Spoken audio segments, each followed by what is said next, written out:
story time by Heyooo. So story time for being grounded for no reason. So once when I was about 8, I was friends with this girl I will call Maria.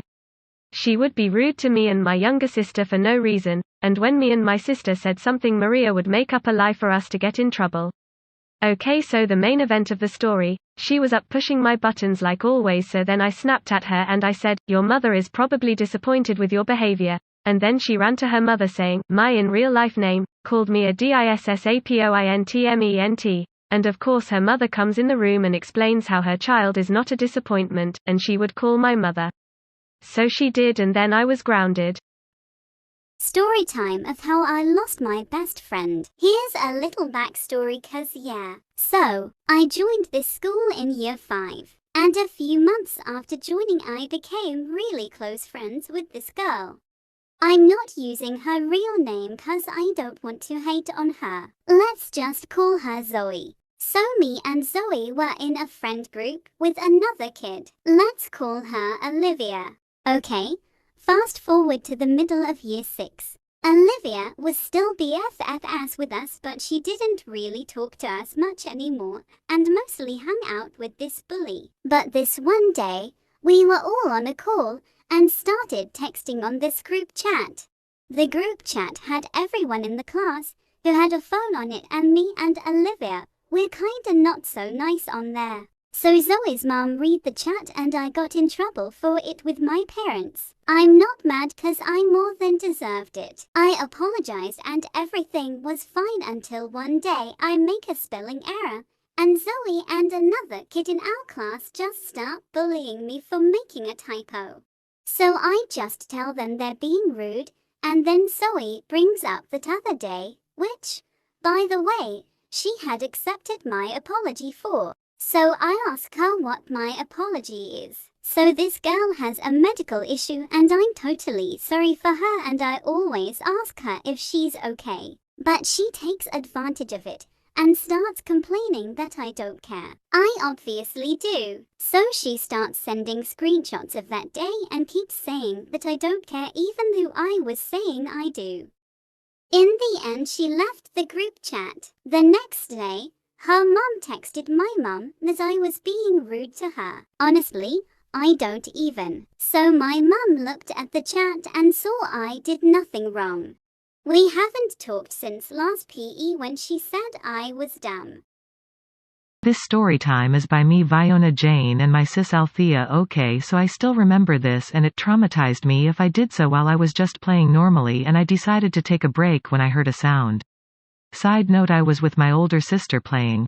I said to my sis that dad was calling us and my sister replied and said nobody was calling me, so what do you mean? So I just stayed there and made some kind of a pillow cover, and then what I saw as I looked down was a person. They were all black like it was a shadow, but when I got up it was gone, so I waited in the living room till our dad came back. Also, I was pretty sick at the time and had hives, so yeah, that's it. This story time is by Brianna Garcia. Warning, it's about death, so yeah. Anyways, this is a story time on how someone died at my school. This gets pretty intense, so watch out. I was in the 5th grade and we were all playing a game called Andy's Coming. It's basically an old trend that went around where a person would tell Andy's coming and everyone around had to fall onto the ground and pretend like you were a toy. From Toy Story.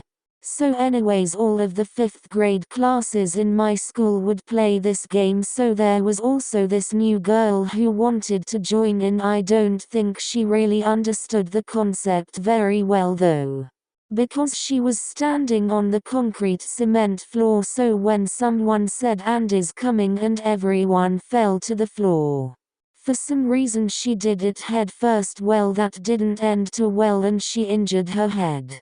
I'm not gonna go into too much detail because it was pretty gruesome, so we will stick to this. She didn't dare make any sound because of how in shock she was in. And that's it, the end. Storytime by that B. Okay, so storytime about the time I got a pencil stuck in my hand. So I was probably in 1st grade at the time, and I was probably about 6-7. Anyways, so we were taking a test of some sort, and I had to sharpen my pencils. I didn't want to do the test, so I sharpened 3. 2 of them didn't sharpen on the first try, so I did it again. As I was walking back to my desk, I noticed one pencil was missing a tip, but I knew I sharpened it. So I looked down at my hand, and there it was, the pencil tip jabbed into the palm of my hand. I started crying, and also I don't really remember the rest well.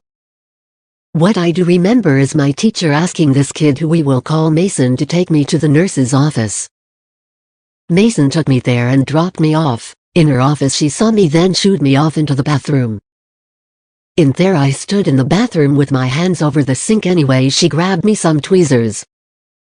She tried to get it out but needed assistance. Me being the little kid crying and freaking out, she told me to squeeze my hand. So I did as she said, and what happened next was even harder to remember, but I do remember that eventually it came out. There is a mark and it's still there from the pencil. She gave me a band-aid and I probably went back to class. So now I met a teacher who had a kid that the same thing happened to them. I still have the mark to this day as well. Okay, bye. And them dollars made my spidey sense of ring, and that booty on that body made me spring. Then I took her to my pad, made her sing. First she asked me for a thing, now she cling. I see, but she threw it. Oh, you hella saucy, did you stew it? Wonder what it cost me. I threw some shoes in, ice be on my body. I'm never bruising. Hey, yeah, I'm all flag.